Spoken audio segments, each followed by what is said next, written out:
Hello and welcome to the Joe Ligato Show. I'm your host, Dr. Joe Ligato, and today we're going to be reviewing, this is, I believe, part 7, the final part of our series on the Edelman Trust Survey of 2023.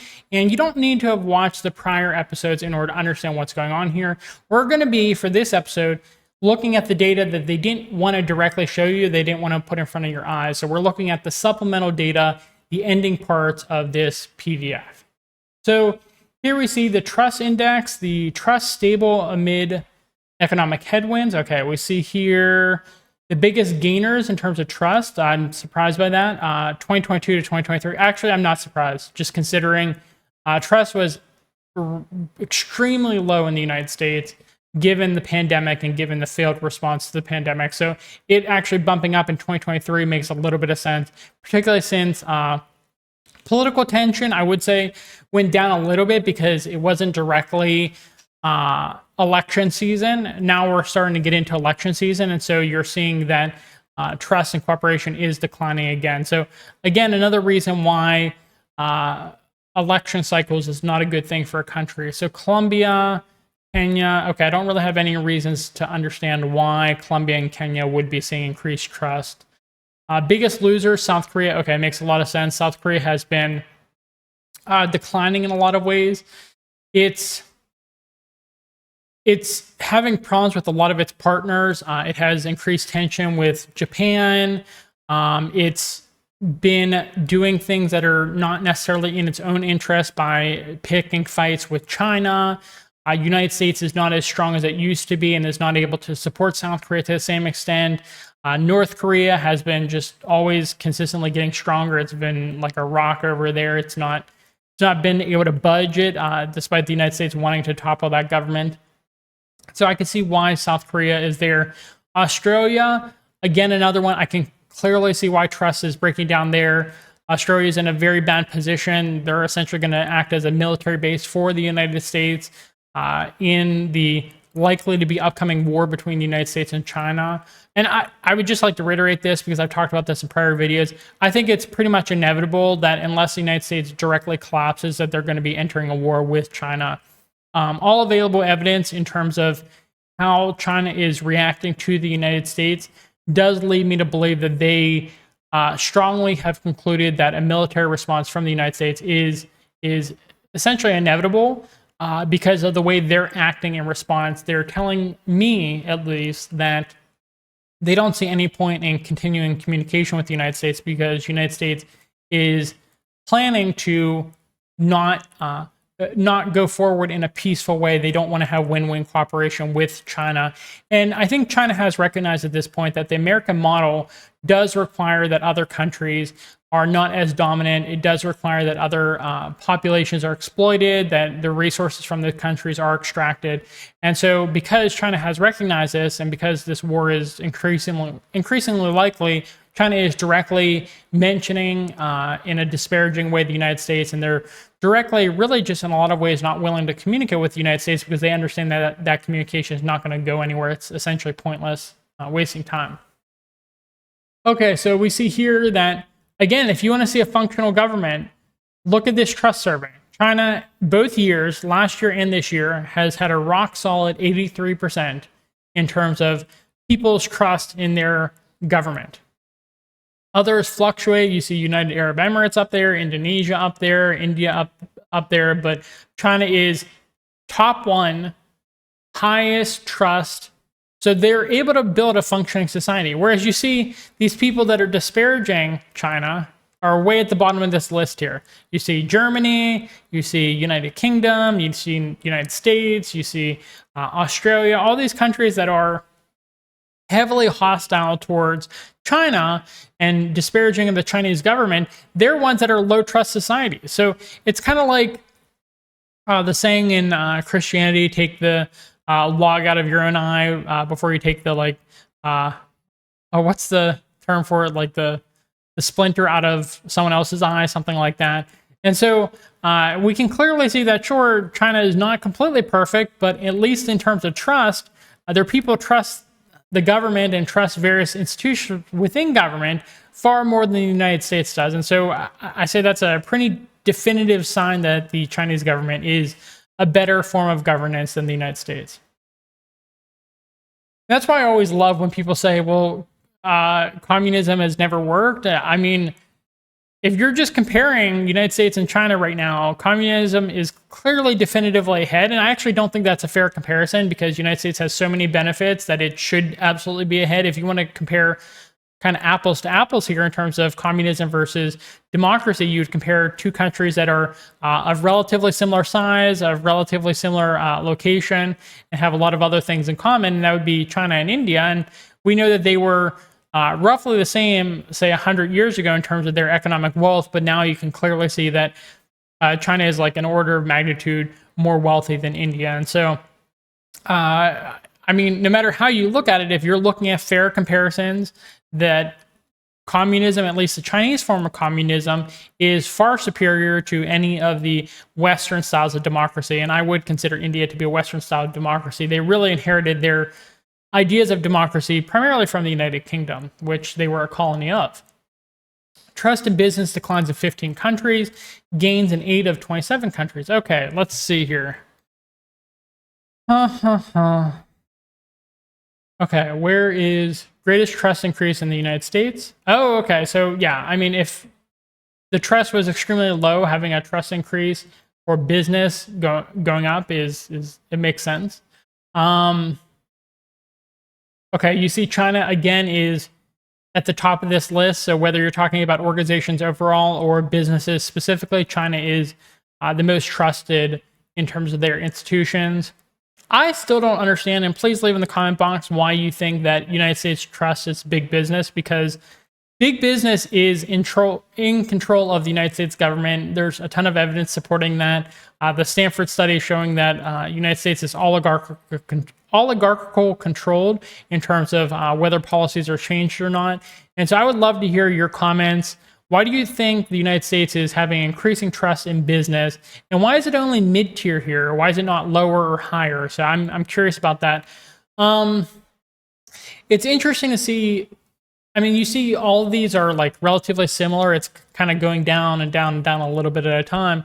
But then you see South Korea is a pretty prominent drop off there at the end, South Korea versus Japan.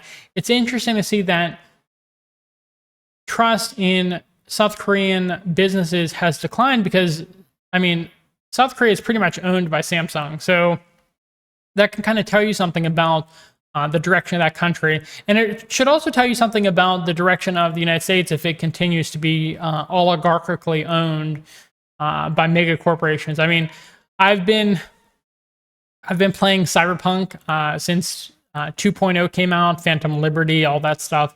And if you want to see a great example of just how mega corporations can ruin societies, one, you can look at the real world, such as the United States, but you could also look at Cyberpunk to see kind of where we're going if we continue along that path. And sure, Cyberpunk is a caricature of what things could be like with mega corporation rule, but I don't think it's that unrealistic in terms of how awful things could be. And when you consider just what a hedonistic society Night City is, and what a materialistic society Night City is in Cyberpunk, it actually does seem very similar, very comparable to modern day United States. And that's because of the fact that mega corporations want you to be chronic consumers. They want you to constantly be spending your money, trying to make more money in order to consume more goods, be more materialistic. And that's what Cyberpunk is representative of. And I do think that that is what America is representative of nowadays. Okay, so now we're looking at trust in non-governmental organizations. Decline in 17 countries, gain in 6 of 27. I do think there should be a decline in this because the majority of funding for non-governmental organizations really throughout the world, or at least the most impactful ones, are from the United States and from the intelligence community within the United States. And so if countries are starting to catch on the fact that these various organizations are controlled, are a form of imperialism, are a form of colonialism from the United States, then yes, countries should be very wary of NGOs. I've been saying that for over a decade now, by the way. NGOs are something that you should be suspicious of. They might have what seems to be a good mission, vision, values, things like that, but they are getting their funding and they're acting in ways that are beneficial towards the United States intelligence community, and you have to be aware of that. Even if the people in the organization are kind-hearted or they believe in the cause, that doesn't mean that their objectives aren't in alignment with the intelligence community and they aren't guided by the intelligence community. So let's see here. Okay, trust in NGOs. Oh, we see that. Okay, where did trust go up in NGOs? Of course, America is, for some reason, completely controlled by our intelligence community, and you see that trust is actually going up. So America used to be in the red, and now it went up by 5 percentage points in terms of their trust in NGOs. So America is pretty much a hopeless case in terms of waking up to what's going on within their borders. They're just not ever going to wake up to, well, I shouldn't say never, but there's increasing signs that there's not enough people who are cognizant of what's going on in their country. And that's because the American intelligence apparatus, media and entertainment apparatus is so dominant, obviously, in the home country. We see that NGO trust has gone up in China. Okay, that makes sense to me because of the fact that China has taken increasing control of NGOs. They make sure that American funding can't get in, or it's heavily monitored if it does get in. Kenya, I don't know overly much about. Nigeria, Thailand, I don't know overly much about. Although increasing trust in NGOs in Thailand could be what's helping to foment Western control of their country in recent time. But every other country pretty much is going down in terms of trust in NGOs, except for, I see another one there, Germany, which is, again, another puppet of the United States, and they're increasing their trust in NGOs. So nothing overly shocking in that graph there. Trust in government declines, okay. Gains in 10 of 26 countries. Okay, let's see here. Oh, okay. A little bit of trust decline in China. It's understandable. I do think that they kept the lockdowns a little bit longer than potentially necessary, but you have to look at it from the Chinese perspective, which is that they thought this was a bioweapon by the United States. And there's seems to be a lot of evidence that the United States is creating bioweapons to target Russians and to target Chinese. And so they were extremely fearful of this spreading because they thought it would have some type of long-term consequences that were particularly hurtful to Han Chinese people. And so they kept these lockdowns for a really long time. From a layman's perspective, from the outside looking in, it seems like they kept these lockdowns for too long. But from their perspective, they may have other information about what the United States is conducting, and maybe they're being very cautious there. Okay, let's see what else we have here. Okay, their government, obviously, Argentina and South Africa are looking like they're going to collapse. South Africa is looking increasingly like it'll face a civil war again. They have power outages all the time. Argentina, I think Argentina is one of those countries that it was supposed to be really powerful. It was supposed to be a dominant power, but United States did not want a country that was successful within the Americas. And so because of that, they made sure that Argentina was not successful. Unfortunately, their top candidates are very hostile for the leadership positions. They're very hostile towards Russia and China and very pro-Western. And so I don't think Argentina is going to benefit much in the long term. We see that South Korea is declining in terms of its trust in government. Things are just not looking good in South Korea. There's increasing, in South Korea and Japan, there's increasing hostility between genders where male and female relations are not getting better. Feminism has taken over the South Korean government to a very large extent, and it's caused really hostile reactions to men. I'm friends with a lot of South Koreans, and so it looks like the South Korean government is just, it's not a particularly competent government, and all of the candidates seem to be really incompetent. So it's like, what's going to happen to that country? Because it's a very technologically advanced, a very wealthy country, but it's declining in terms of its trust in institutions. So it seems to be not far behind the United States in a lot of ways in terms of the decline of that nation, which is sad because they're really one of the biggest success stories of the world. They were doing amazing, but their civilization is declining. They just don't know how to keep their country together anymore. Okay. It is concerning that Americans are increasing their trust in government, but I've pretty much given up on Americans at this point. If you're listening, congratulations. You're one of the few Americans who understands how brainwashed, how soaked in propaganda American brains are. But the majority of people are just, I don't know if they're never going to understand or if it's just going to take a long time. But right now, it's not looking particularly good for America. But the rest of the world does seem to be waking up. Trust in media declines in 16 countries, gains in 6. All right, I really want to see where these gains are happening. Kenya seems to be in a really good situation given these graphs. Thailand, okay, so they're becoming more westernized, and so they're trusting NGOs and media more, which is obviously a concern. United States is trusting media more. See, again, just heavily propagandized. United Kingdom, I don't know why they would trust media, but apparently they are. So Mexico, okay. But yes, all these other countries do not trust media anymore, and it's obviously understandable why they wouldn't trust media, just given everything that's been going on in recent years. My employer trusted around the world. Okay, let's see. China, it considers themselves to have trusted employers. United States does. Okay. I don't have really much to say about this. I mean, I'd have to know specifics about what employers they're looking at to know if they're trusted or not. So I don't think that's telling us overly much. Trust in industry sectors remains stable. Okay, oh, this might be good. I'm surprised they didn't show this earlier. Okay, so trust in social media is the lowest by a significant margin, and it's been going down at least a little bit this past year. Okay, that's understandable. Trust in technology is going up. Food and beverages going up. Education, I'm surprised it's going up, but again, this is across multiple countries. If it was just the United States, I think it would be going down. Okay. Energy going down, but it's still pretty high. Fashion, financial services. Okay. I mean, the different industries have high trust across various nations. So that's interesting. Family-owned businesses are most trusted, privately held, publicly traded, state-owned. Okay. I would actually probably put publicly traded lower than state-owned in my own personal opinion, just because of the fact that in those instances, you have a company that is meant to benefit its shareholders above all else, and so they have a profit motive. I think state companies can be largely successful, especially if they're state-owned companies that are run in the way that Chinese state-owned companies are. So again, I'd like to see a breakdown by country there. World Health Organization, most trusted multinational organization. Okay. United Nations, European Union. All right, nothing significant there. Trust in the European Union increases in 11 countries. Okay, so this is interesting then.